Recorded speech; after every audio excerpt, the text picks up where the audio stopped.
Work experience എന്താണ് എന്നുള്ളത് നിങ്ങൾ വ്യക്തമായി പഠിച്ചിട്ട് വേണം പോകാൻ വേണ്ടി. അതുപോലെ തന്നെ നമ്മൾ ആ ഓർഗനൈസേഷനെ പറ്റി പഠിച്ചിട്ടുണ്ടെന്നൊരു ചെറിയൊരു ബാക്ക്ഗ്രൗണ്ട്, മൊത്തമായിട്ട് പറയരുത്, ചെറിയൊരു ബാക്ക്ഗ്രൗണ്ട് കൊടുക്കുക.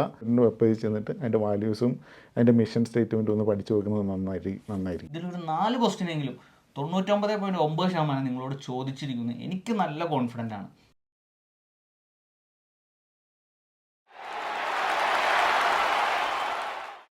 ഹായ് ഫ്രണ്ട്സ്, അബീസുയുടെ പുതിയ വീഡിയോയിലോട്ട് എല്ലാവർക്കും സ്വാഗതം. അപ്പം നമ്മളിന്ന് വന്നേക്കുന്നത് NHSൻ്റെ ഒരു വീഡിയോ ആണ്. കാര്യം എനിക്ക് ഈ കഴിഞ്ഞ വെള്ളിയാഴ്ച, അതായത് ഇന്ന് ഞായറാഴ്ചയാണ്, 2 ദിവസം മുമ്പായിരുന്നു അഡ്മിൻ ആൻഡ് ക്ലറിക്കൽ ഓഫീസറിൻ്റെ ഇൻ്റർവ്യൂ എനിക്കുണ്ടായിരുന്നു. അപ്പം ഞാൻ ഒത്തിരി NHS റിലേറ്റഡ് ആയിട്ട് വീഡിയോ ചെയ്തിട്ടുണ്ടെങ്കിലും പലരും എന്നോട് ചോദിച്ചൊരു ക്വസ്റ്റ്യനാണ്, ബ്രോ കുറച്ച് NHSന് ജോബ് പ്രിപ്പയർ ചെയ്യാനുള്ള കുറച്ച് ക്വസ്റ്റ്യൻസ് പറഞ്ഞു തരാമോ? അത് ഞാൻ ഓൾറെഡി പറഞ്ഞു കൊടുത്തിട്ടുണ്ട്. പക്ഷേ അവരെൻ്റെ അടുത്ത് ചോദിച്ചത്, ബ്രോ എങ്ങനെയാണ് ഈ ആൻസേഴ്സ് പറയണത്? അപ്പോൾ എന്നെ സംബന്ധിച്ചോളം ഞാനിപ്പോൾ 8 ഇൻ്റർവ്യൂ അറ്റൻഡ് ചെയ്തതിൽ 2 പാസ്സായ ആളാണ്. പിന്നെ നമ്മുടെ ഇപ്പോൾ ഇരിക്കുന്ന ജിതിനാണെങ്കിലും ബാൻഡ് 2 കയറി 3 മാസം കൊണ്ട് ബാൻഡ് 3 ആയി. ഇപ്പോൾ കഴിഞ്ഞ ഒരു 2 മാസം മുമ്പ്, 1 മാസം മുമ്പ് ബാൻഡ് 4 ആയ വ്യക്തിയാണ്. അപ്പം ഞങ്ങൾ ഒത്തിരി, ജിതിന് എനിക്ക് തോന്നുന്ന ഒരു 15ഓളം NHS ഇൻ്റർവ്യൂ അറ്റൻഡ് ചെയ്തിട്ടുള്ള ആളാണ്. അപ്പം ഞങ്ങളുടെ എക്സ്പീരിയൻസിൽ നിന്ന് ഞങ്ങൾ എങ്ങനെയാണ് ആൻസർ ചെയ്തത് ഈ ക്വസ്റ്റ്യൻസിന്, ഒരിക്കലും ഇത് തന്നെ നിങ്ങളോട് കോപ്പി അടിക്കാനോ ഇത് തന്നെ പറഞ്ഞാൽ നിങ്ങൾക്ക് ജോലി കിട്ടുമെന്നോ പറയണില്ല. പക്ഷേ ഞങ്ങളുടെ അറിവിൽ നിന്നും ഏതൊരു വീഡിയോ ചെയ്യുമ്പോഴും ഇത് മറ്റുള്ളവർക്ക് ഗുണം ചെയ്യുമ്പോഴാണ് വീണ്ടും വീഡിയോ ചെയ്യാൻ ഒരു പ്രചോദനമാണ്. ഇപ്പം എന്നെ കാണുമ്പോഴാണെങ്കിലും ചിലർ പറയും, ബ്രോയുടെ NHSൻ്റെ പോഡ്കാസ്റ്റ് ആണെങ്കിലും NHSൻ്റെ വീഡിയോ ഞങ്ങൾക്ക് ജോലി കിട്ടാൻ ഞങ്ങൾ ഒത്തിരി ഹെൽപ്പ് ചെയ്തു എന്നൊക്കെ കേൾക്കുമ്പോൾ വളരെ സന്തോഷമുണ്ട്. അതുകൊണ്ട് മാത്രമാണ് ഇന്ന് ഈ വീഡിയോ ആയിട്ട് നിങ്ങളുടെ മുമ്പിലോട്ട് തന്നെ. ഇതിനെ തുടങ്ങിയാലോ? പിന്നെ ഇതിൽ പറയാനുള്ള കാര്യം, നമ്മൾ ഓൾറെഡി NHSൻ്റെ ഒരു പോഡ്കാസ്റ്റ് ചെയ്തിട്ടുണ്ട്. അതായത് NHS വർക്ക് ചെയ്യുന്ന നമ്മളെപ്പോലെ തന്നെ ഇപ്പം ഡിപ്പെൻഡൻ്റ് ആയിട്ടോ സ്റ്റുഡൻ്റ് ആയിട്ടോ ഇവിടെ വന്നിട്ട് NHS വർക്ക് ചെയ്യുന്ന ആളുകളുടെ ഒരു പോഡ്കാസ്റ്റ് ചെയ്തിട്ടുണ്ട്. അതിൽ പറയുന്ന കാര്യങ്ങളൊക്കെ തന്നെയായിരിക്കും പിന്നീട് റിപ്പീറ്റ് ചെയ്യുന്നത്. അപ്പോൾ നിങ്ങൾ ഇത് കണ്ടതിന് ശേഷം ആ പോഡ്കാസ്റ്റൂടെ കണ്ടു കഴിഞ്ഞാൽ, ഇപ്പോൾ ഞങ്ങൾ 2 പേരും പറയുന്നതിലും 4 പേര്, അതിനകത്ത് 5 പേരും ഉണ്ട് ആ വീഡിയോയിൽ. അപ്പോൾ അത്രയും പേര് പറയുന്ന എക്സ്പീരിയൻസ് നിങ്ങൾക്ക് മനസ്സിലാവും. അപ്പം കുറച്ചുകൂടെ കൂടുതൽ ചോദ്യങ്ങൾ മനസ്സിലാവും. അപ്പം നിങ്ങൾ അതാണെങ്കിൽ ആ പോഡ്കാസ്റ്റൂടെ നമ്മുടെ ചാനലുണ്ടാവും, അത് ഡിസ്ക്രിപ്ഷനിലുണ്ടാവും. അപ്പോൾ ഒന്ന് ചെക്ക് ചെയ്യുക. ഓക്കെ. എന്നെ ത്രൂ ഔട്ട് ഇൻ്റർവ്യൂ കാര്യങ്ങളിൽ എന്നെ ഹെൽപ്പ് ചെയ്ത ആളാണ് ജിതിൻ. അപ്പോൾ ജിതിനോട് ഞാൻ ഫസ്റ്റ് ചോദ്യം ചോദിക്കുകയാണ്, okay, why are you leaving your current job? അതിനെങ്ങനെ നമ്മൾ ആൻസർ ചെയ്യും? ഇപ്പം നമ്മൾ NHSലെ ഏത് ചോദ്യം ചോദിച്ചാലും അതിന് ഉത്തരം പറയേണ്ടത് ഒരു ടെക്നിക്കുണ്ട്. അതിനാണ് സ്മാർട്ട് ടെക്നിക്ക് എന്ന് പറയുക. സ്മാർട്ട് ടെക്നിക്ക് എന്ന് പറഞ്ഞു കഴിഞ്ഞാൽ നമ്മൾ പറയുന്ന കാര്യങ്ങൾ സ്പെസിഫിക് ആയിരിക്കണം, അതാണ് എസ്. പിന്നെ M എന്ന് പറഞ്ഞാൽ മെഷറബിൾ ആയിരിക്കണം, A എന്ന് പറഞ്ഞാൽ അച്ചീവബിൾ ആയിരിക്കണം, R എന്ന് പറഞ്ഞു കഴിഞ്ഞാൽ റെലവൻ്റ് ആയിരിക്കണം, T എന്ന് പറഞ്ഞാൽ ടൈം ബൗണ്ട് ആയിരിക്കണം. അപ്പോൾ ഈ ഒരു ടെക്നിക്കിൽ വേണം നമ്മൾ ഉത്തരങ്ങൾ പറയാൻ വേണ്ടി. അപ്പോൾ ഈ സ്പെസിഫിക് എന്ന് പറഞ്ഞു കഴിഞ്ഞാൽ, ഇപ്പം എന്തുകൊണ്ടാണ് ഞാൻ ഈ റോളിൽ നിന്ന് മാറിയത്. ഇപ്പം നിങ്ങൾ ഓൾറെഡി NHS വർക്ക് ചെയ്യുന്നവരാണെങ്കിൽ എൻ്റെ നാച്ചുറലായിട്ടുള്ള കരിയറിൻ്റെ പ്രോഗ്രഷന് വേണ്ടിയിട്ടാണ് ഞാൻ അപ്ലൈ ചെയ്യുന്നത്.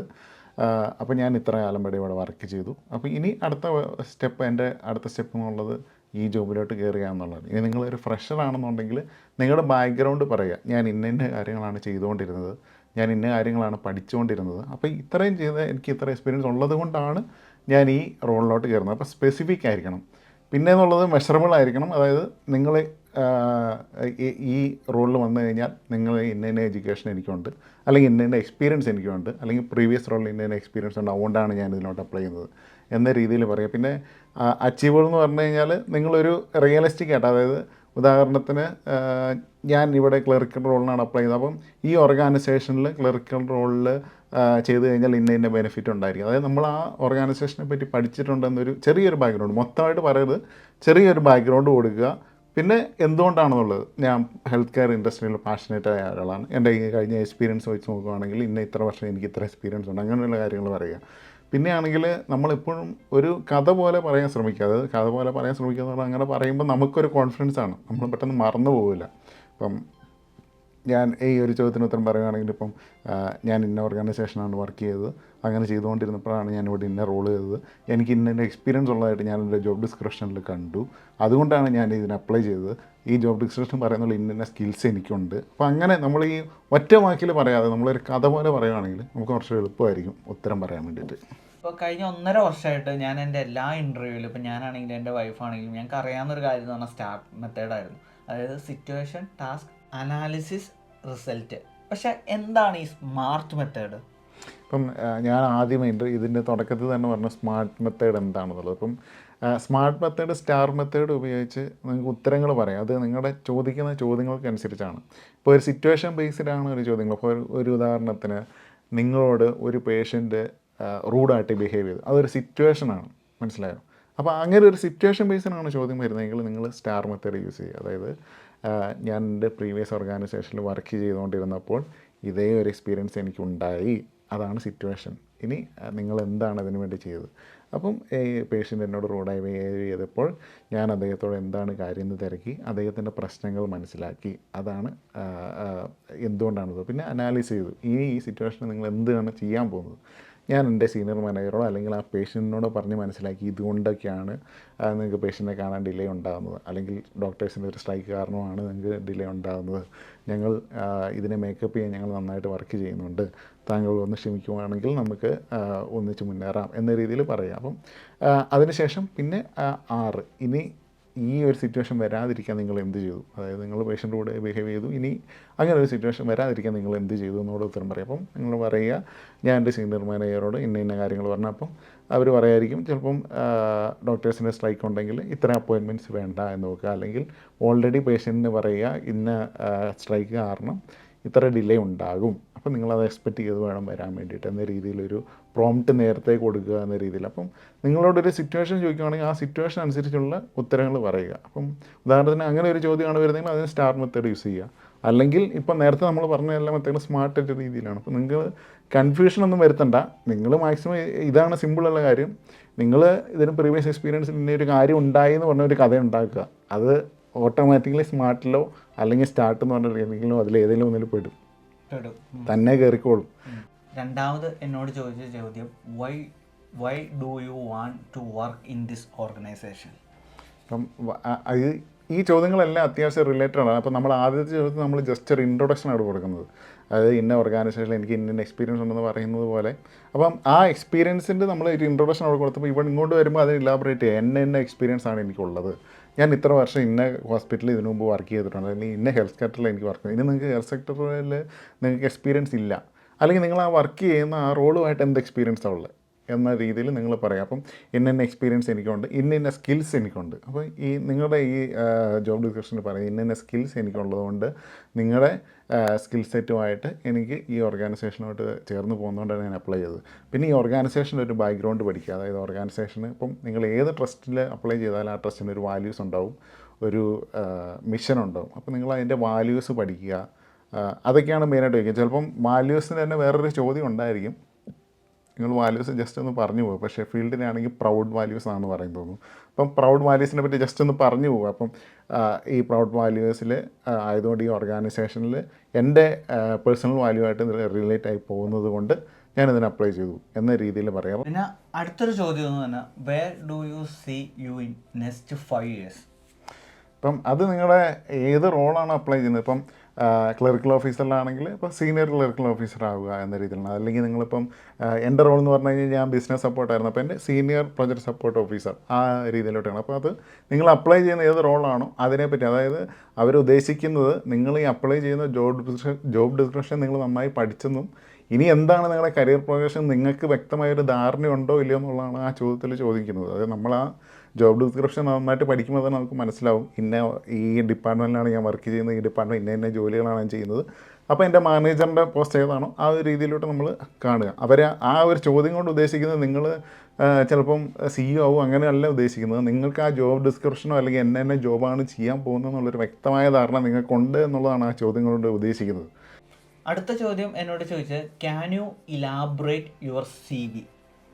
ഇപ്പം ഇതിലിപ്പം എന്ന് വെച്ച് കഴിഞ്ഞാൽ NHSൽ നമ്മൾ ഒരു NHSൽ അപ്ലൈ ചെയ്തവർക്കറിയാം, നിങ്ങളൊരു ആപ്ലിക്കേഷൻ ഉണ്ടാക്കി ആദ്യത്തെ ഒരു അരമണിക്കൂർ നമുക്ക് ഫസ്റ്റ് ആപ്ലിക്കേഷൻ വെക്കും.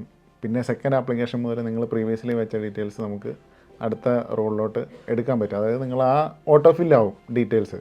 അപ്പോൾ ഇതിലെ പ്രശ്നം എന്താണെന്ന് വെച്ച് കഴിഞ്ഞാൽ നിങ്ങൾ ആദ്യം ചെയ്തത് നിങ്ങൾ ഓർത്തിരിക്കണം എന്നില്ല. ഇപ്പോൾ ഉദാഹരണത്തിന് നിങ്ങൾ ചിലപ്പം എക്സ്പീരിയൻസ് വല്ലതും ചെറിയൊരു ഗ്യാപ്പ് ഉണ്ടായിട്ട് നിങ്ങൾ ഏതെങ്കിലും എക്സ്പീരിയൻസ് നിങ്ങൾ ചെയ്യാതെ ആഡ് ചെയ്തു എന്നിരിക്കട്ടെ, അങ്ങനെ ചെയ്യുന്നത് ശരിയല്ല. ഇനി ഒരു പക്ഷേ നിങ്ങൾ ചെയ്തിട്ടുണ്ടെങ്കിൽ നിങ്ങളിത് ചിലപ്പോൾ 1 മാസം മുന്നേ ചെയ്തതായിരിക്കും. നിങ്ങൾ ആപ്ലിക്കേഷൻ ചിലപ്പം ഇതുപോലെ ഓട്ടോ ഫില്ല് ചെയ്ത് പ്രൊസീജിയർ നിങ്ങൾ അപ്ലൈ ചെയ്ത് പോകുമായിരിക്കും ചെയ്തിട്ടുണ്ട്. അപ്പം ഇതിലെ കാര്യം എന്ന് വെച്ച് കഴിഞ്ഞാൽ നിങ്ങൾ ആ എന്തൊക്കെയാണ് അതിനകത്ത് പറഞ്ഞിരിക്കുന്നത് അത് നിങ്ങൾ നന്നായിട്ട് പഠിച്ചു വെക്കുക. NHS നമ്മൾ അപ്ലൈ ചെയ്യുമ്പോൾ നമ്മൾ സെപ്പറേറ്റ് ആയിട്ട് ഒരു CV കൊടുക്കുന്നില്ല, നമ്മളാണ് എഴുതി കൊടുക്കുന്നത്.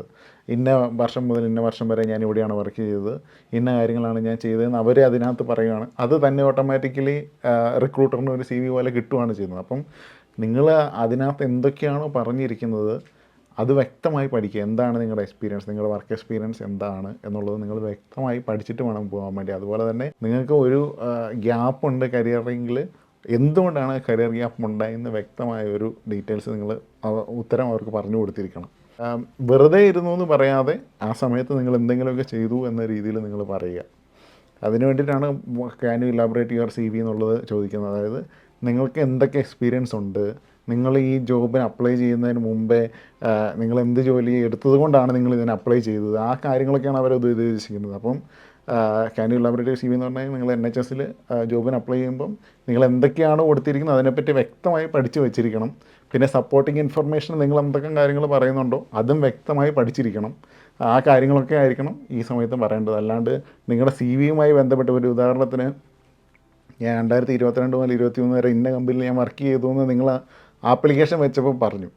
പക്ഷേ നിങ്ങൾ ഇൻ്റർവ്യൂവിൻ്റെ സമയത്ത് 2022 2023 അതുമായിട്ട് ഒരു ബന്ധമില്ലാത്തൊരു കാര്യമാണ് പറയുന്നതെങ്കിൽ നിങ്ങളുടെ ജോബിലേക്ക് പോകാൻ സാധ്യതയുണ്ട്. അപ്പം നിങ്ങൾ എന്താണ് ആപ്ലിക്കേഷന് പറയുന്നത് അത് വ്യക്തമായി പഠിച്ചു വെക്കുക. അതിനാണ് can you elaborate your CV എന്നൊരു ചോദ്യം അവർ ഉദ്ദേശിക്കുന്നത്. ഓക്കെ. ഞാനിപ്പോൾ വർക്ക് ചെയ്യണത് ഷെഫീൽഡ് ടീച്ചിങ് ഹോസ്പിറ്റലിലാണ് വർക്ക് ചെയ്യണത്. അവർക്കൊരു വാല്യൂസ് ഉണ്ട്, അതിൻ്റെ പറയുന്ന പേരാണ് പ്രൗഡ് വാല്യൂസിൽ. അത് അവരെങ്ങനെ മെൻഷൻ ചെയ്യണമെന്ന് വെച്ച് കഴിഞ്ഞാൽ P for patient first, R for respect, O for ownership, U for unity, D for delivery.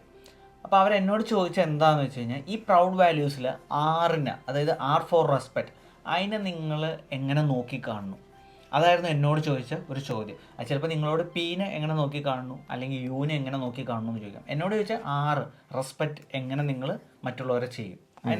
ഇതിപ്പോൾ ബേസിക്ക ഷെഫീൽഡ് ടീച്ചിങ് ഹോസ്പിറ്റലിൻ്റെ ട്രസ്റ്റിൽ പോയതുകൊണ്ടാണ് പ്രൗഡ് വാല്യൂസിനെ പറ്റിയിട്ട് ചോദിച്ചത്. അതിപ്പോൾ നിങ്ങൾ ഏത് NHSലെ എല്ലാ ട്രസ്റ്റിനും ഓരോ വാല്യൂസ് ഉണ്ട്. ഇപ്പം ഇത് തന്നെ ആയിരിക്കണം എന്നില്ല. നിങ്ങൾ ലണ്ടനിലെ ഏതെങ്കിലും ഒരു NHSലെ ട്രസ്റ്റുമായിട്ടാണ് നിങ്ങൾ അപ്ലൈ ചെയ്യുന്നതെങ്കിൽ ഈ വാല്യൂസ് ആയിരിക്കില്ല നിങ്ങളോട് ചോദിക്കുന്നത്. പക്ഷേ ആ വാല്യൂസ് മുഴുവൻ പഠിച്ചു വെക്കുക. ഇപ്പം ഷെഫീൽഡ് ടീച്ചിങ് ഹോസ്പിറ്റലിലാണ് പ്രൗഡ് വാല്യൂസ് എന്ന് പറയുന്നത്.